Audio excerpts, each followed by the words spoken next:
All right. Welcome to Be Strong Be You. I'm Tanisha Stansel. And I know that I was supposed to post this today, Wednesday, but I didn't.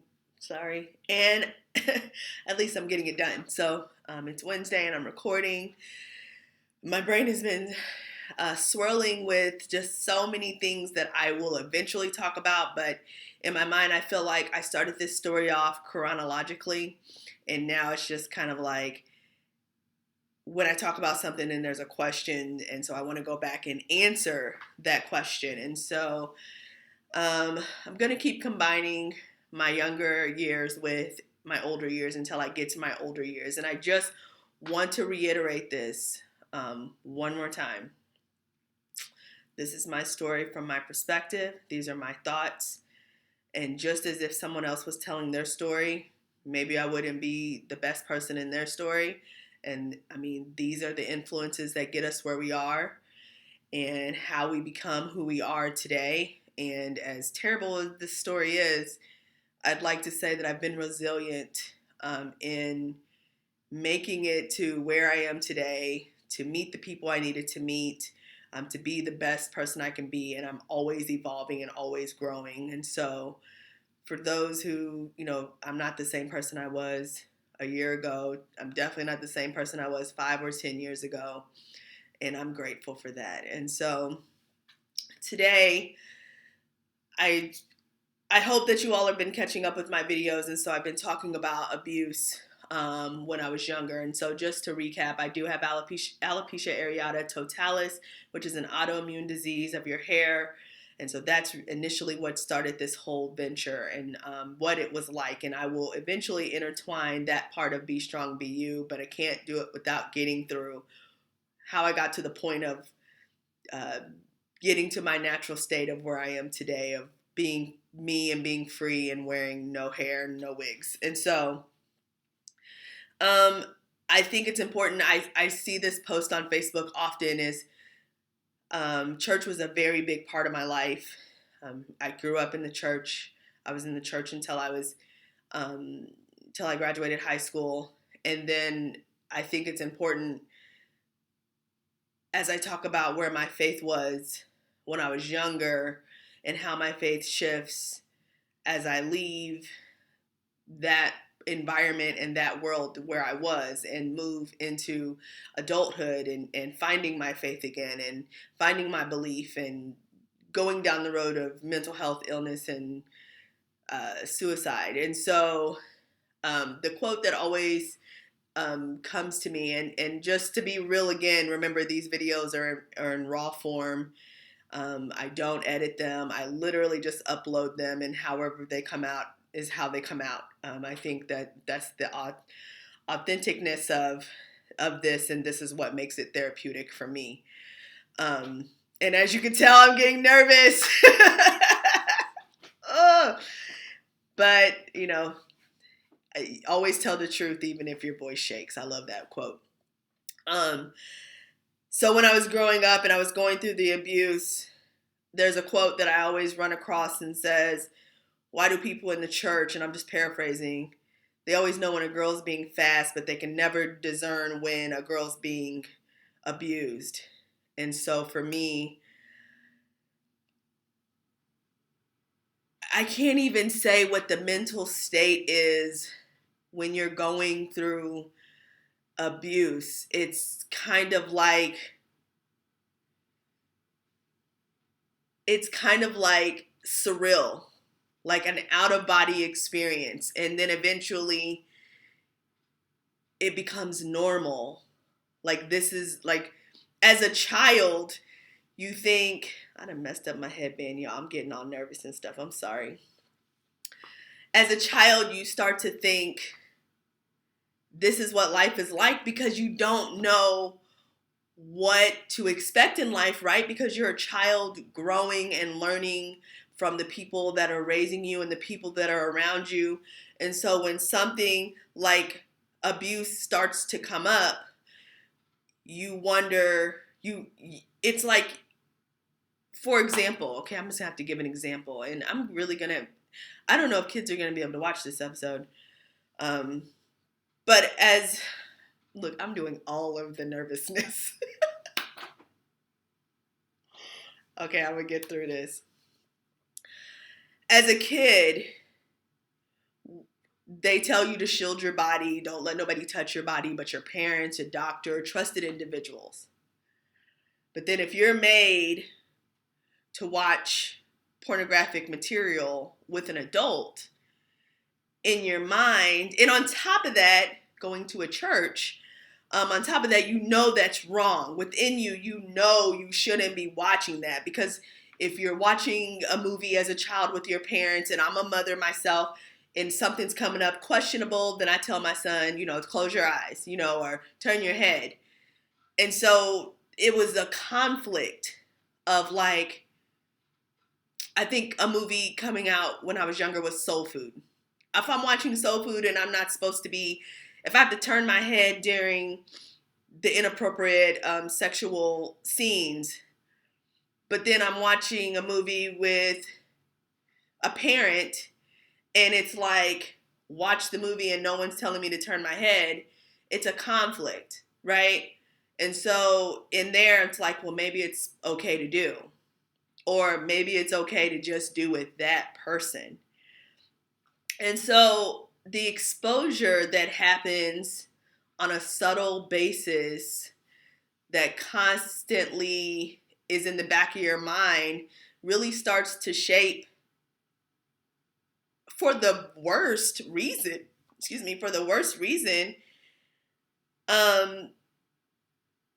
why that shouldn't happen. And so as you get further into the abuse, then it kind of starts to normalize. And I remember just being like, okay, now I got to wrestle with my brothers and my parent, and this is going to happen. And it's like I expected these things to happen, but was still in that adult child mind to still be scared to say, don't do that to me, or no, because that is completely true. People who abuse children build relationships with them for this exact purpose.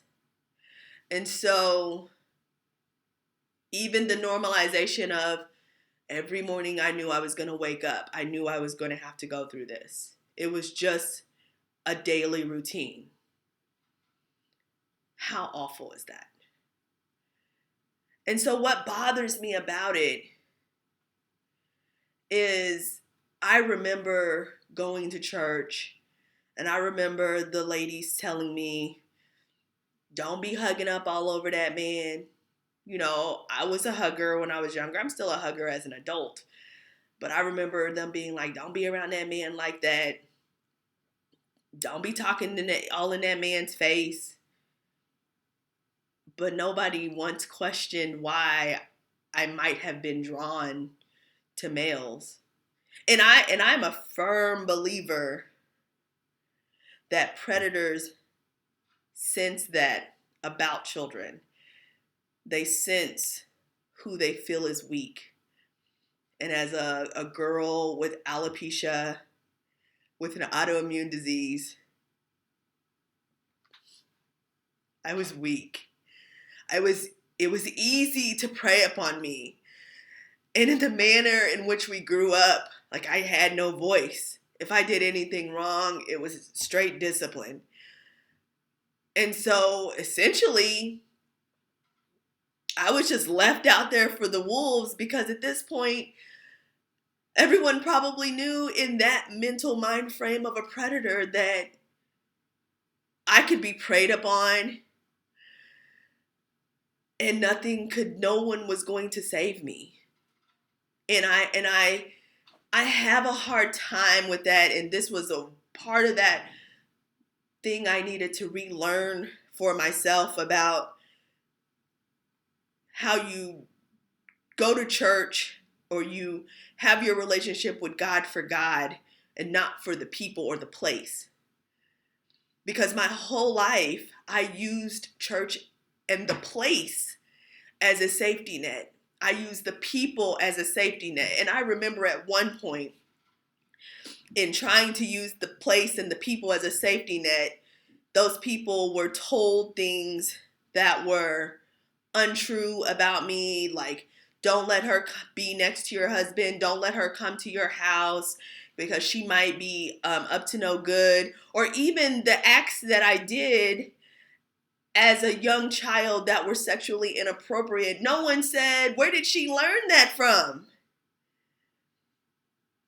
Because the truth was that I didn't get to go anywhere. If I did, it was very limited. It was always supervised. And a majority of my life, I babysat kids. I used church as an outlet. When I tried to use school as an outlet, it was almost immediately always taken away from me. I remember I tried to do basketball for 1 year, like in 6th or 7th grade, and I only made like 50% or less of the games. Like it was like if I did anything or if somebody needed to be watched, you're staying home. So in my mind, now that I'm older, looking back, if I literally spend all of my time at home or at church, where did I learn the inappropriate sexual behavior? Some of it from being made to watch inappropriate porn, some of it being acted upon me, but nobody ever asked that question.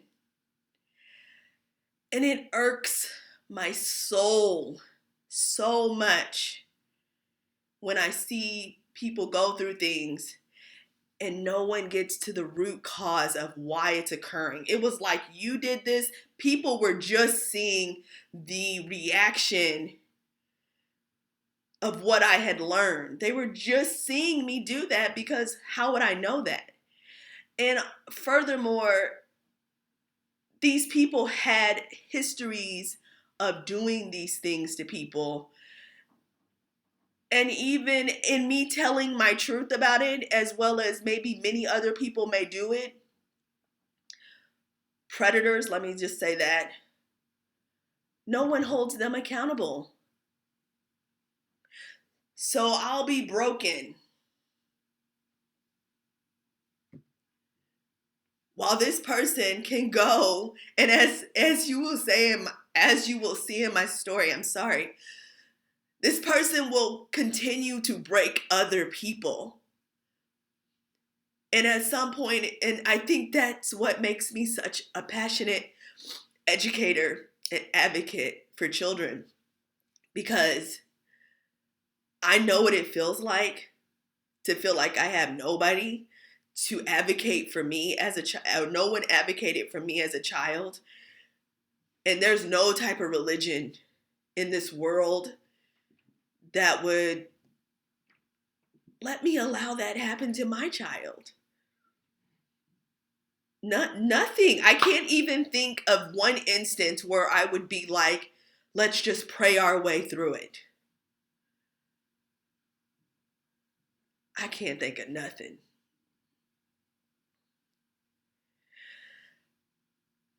So that is what made it, when I finally got out of school, went to college, I didn't care about the place or the church. And the downside was I had to find that for myself all over again and really understand what I was going through and what I was doing to get back to where I am today in a different sense. But that bothers me because it still happens to this day. You can see a predator. You can know that predator has been messing with people and preying on girls and in trouble, in jail. And people forgive them. And that doesn't make any sense to me. It will never make sense to me. And I'm never going to sit here and judge people's parenting. I know people go through different mind frames.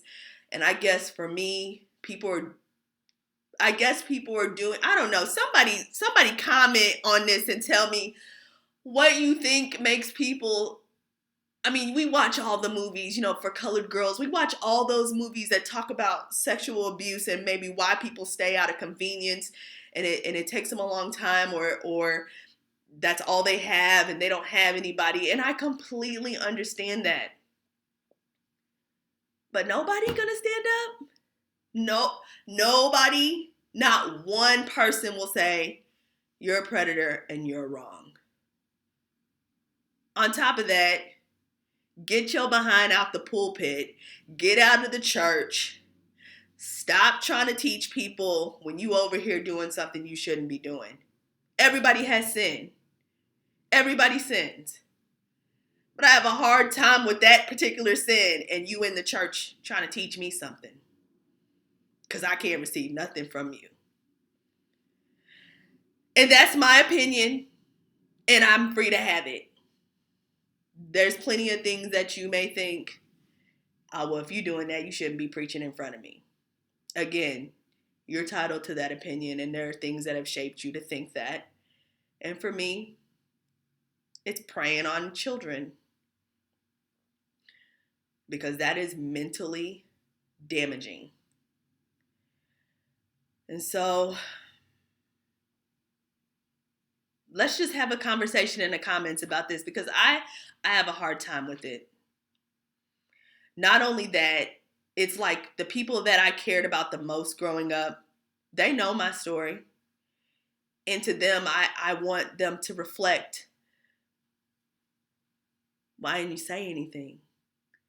Why didn't you help me? Why didn't you ask? Why didn't you get to the root of the problem? As a child, I looked to adults to help me. And like I said, my own mother, who didn't believe me when I told her, but clearly at this point in life believes me now. If they weren't going to protect me, then I felt like I had nobody. And I think for me, that's exactly why I am intentional on helping children, because I want to be that person that helps them when they feel they have nobody. Whew. So thank you for bearing with me today. That was, I'm probably going to be crying when I hit turn this off, because that's a lot. That's a lot. So I'll be back next week with something. Be strong and be you. And I won't wait too long, and I'll be on time for the next video and the next topic. But that felt good to say. So if you're one of those people that know people are being abused out here and you're not helping them, shame on you. Especially if they're children. Shame on you. And with that said, have a good rest of your week, and be strong and be you.